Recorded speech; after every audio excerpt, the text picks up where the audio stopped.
अवधूत चिंतन श्री गुरुदेव दत्त श्री स्वामी समर्थ. तर आजच्या व्हिडिओमध्ये आपण बघणार आहोत श्री गुरुचरित्र पारायण यातील अध्याय 6 याचा मराठी भावार्थ. चला तर मग व्हिडिओला स्टार्ट करूयात. पुलस्त्य या ब्राह्मणाची पत्नी कैकई ही मोठी ईश्वर भक्त होती. ती नित्यनेमाने शिवलिंगाचे पूजन करीत असे. त्याशिवाय ती अन्न ग्रहण करीत नसे. एके दिवशी पूजेच्या वेळी शिवलिंग काही केल्या सापडेना. शेवटी आपला व्रतभंग होऊ नये म्हणून तिने मातीचे शिवलिंग तयार केले व ती त्याची पूजा करू लागली. त्यावेळी तिचा पुत्र म्हणजेच रावण मातेच्या दर्शनासाठी तिथे आला होता.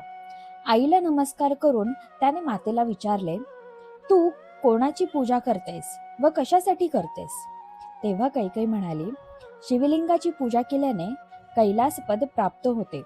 तेव्हा रावण म्हणाला, मी तुझा पराक्रमी पुत्र असताना मृतिकेच्या लिंगाची कशाला पूजा करतेस? मी तुला कैलास पर्वतच आणून देतो. रावणाने आईजवळ प्रतिज्ञा केली, मी कैलासासही शंकर पार्वती यांना लवकरच लंकेत घेऊन येतो.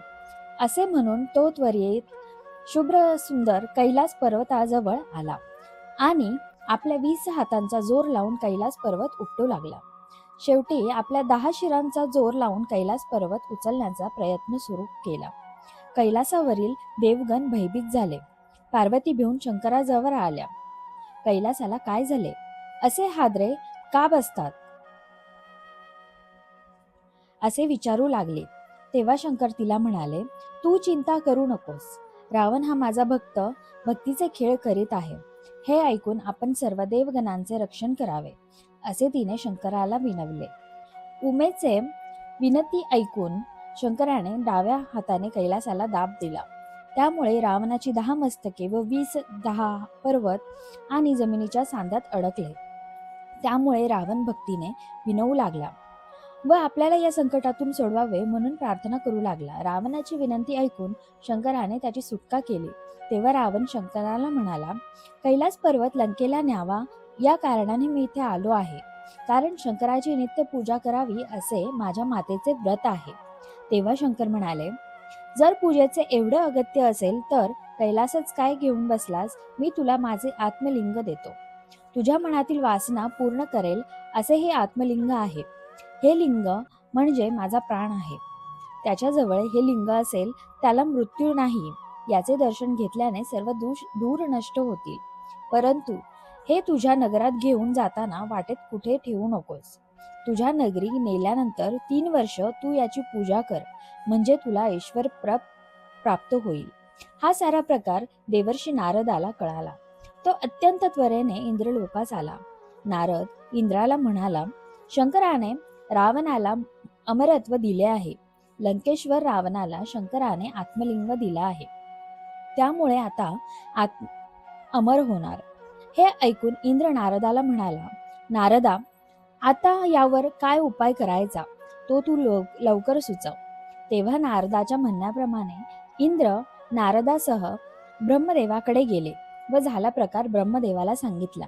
ब्रह्मदेव इंद्राला म्हणाले, आपण लवकर वैकुंठाला जाऊन विष्णूला भेट देऊया. तोच यावर निश्चितपणे काय उपाय सांगू शकेल. तेथे नारायणाची भेट झाली. तो सर्व वृत्तांत ऐकून संतप्त झाला. देव कार्याचा नाश झाला असे म्हणून शंकराला भेटण्यास कैलासाला आले आणि शंकराला म्हणाले, आपण हे काय केलेत? रावणासारख्या क्रूर दैत्याला प्राणलिंग देऊन अमरत्व दिलेत.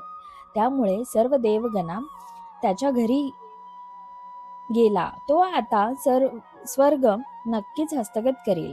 विष्णूने आपल्या सुदर्शन चक्राने सूर्य झाकून टाकला आणि विष्णू नारदाला म्हणाले, रावणाला स्नान संध्या वेळेवर करण्याची सवय आहे. तेव्हा तू पुढे जाऊन त्याच्याशी बोलत बसून त्याला पुढे जाण्यास विलंब कर. मी गणेशाला विघ्न निर्माण करण्यासाठी पाठवतो. त्याने गणेशाला बोलावून सांगितले, रावण नेहमी तुझी उपेक्षा करतो आणि सर्व देव तुला वंदन करतात. त्याने शंकराला फसवून अतिशय महत्वाचे मौल्यवान असे प्राणलिंग नेले आहे. तेव्हा तू बटूचे रूप घेऊन रावणाकडे जा. शंकरांनी त्याला प्राणलिंग जमिनीवर ठेवू नको असे बजावले आहे. वाटेत सूर्यास्त होईल तेव्हा रावणाला संध्याकाळी करण्यासाठी ते प्राणलिंग कोणाकडे तरी द्यावे लागेल. तेव्हा तू बालकाच्या रूपाने त्याच्या जवळ जाऊन ते आत्मलिंग सांभाळण्यासाठी घे. रावण विश्वासाने ते तुझ्याकडे देईल व ते तू भूमीवर ठेव. गणेश बटूच्या वेशात तिथे गेला. एका बाजूस समिधा तोडीत असल्याचे भासवून त्याने रावणाचे लक्ष आपल्याकडे वेधून घेतले. रावणाला पाहून गणेश घाबरला व तेथून पळून जाऊन लागला. तेव्हा रावणाने त्याला अभय दिले. रावण त्याच्या जवळ गेला. त्याला विश्वासात घेऊन आपली संध्या होईपर्यंत लिंग हातात धरून ठेवण्यास सांगितले. गणेशाने त्याची विनंती मान्य केली. परंतु मी लहान आहे तेव्हा मला हे लिंग हातात घेऊन जास्त वेळ उभं राहता येणार नाही. माझे हात दुखायला लागतील. तेव्हा मी तुला 3 वेळा हाक मारेल, तरी तू नाही आलास तर आत्मलिंग हातातून खाली ठेवीन, असे म्हणाला. रावण अर्घ्य देत असताना गणेशाने रावणास हाका मारण्यास सुरुवात केली. परंतु रावण ध्यान करीत होता, त्यामुळे 3 हाका झाल्या तरी तो आला नाही. शेवटी गणेशाने सर्व देवांना साक्षी ठेवून हातातील लिंग जमिनीवर ठेवले. हे समजताच रावणाने गणेशास मारायला सुरुवात केली. मी माझ्या वडिलांना सांगतो, असे सांगून गणेश तेथून निघून गेले. रावणाने अतिशय बळाने लिंग उचलण्याचा प्रयत्न केला. ते उचलले गेले नाही, परंतु गोकर्णासारखे लांब झाले. महाबळी रावणाचा उपाय चालेना, म्हणून या लिंगाला महाबळेश्वर असे म्हणतात. पुढे ते गोकर्ण क्षेत्र असे प्रख्यात झाले. असा होता मराठी भावार्थ अध्याय 6. तर हा व्हिडिओ तुम्हाला आवडला असेल तर व्हिडिओला लाईक करा, हा व्हिडिओ जास्तीत जास्त शेअर करा आणि जाता जाता चॅनलला सबस्क्राईब करायला बिलकुल विसरू नका. श्री स्वामी समर्थ. जय जय स्वामी समर्थ.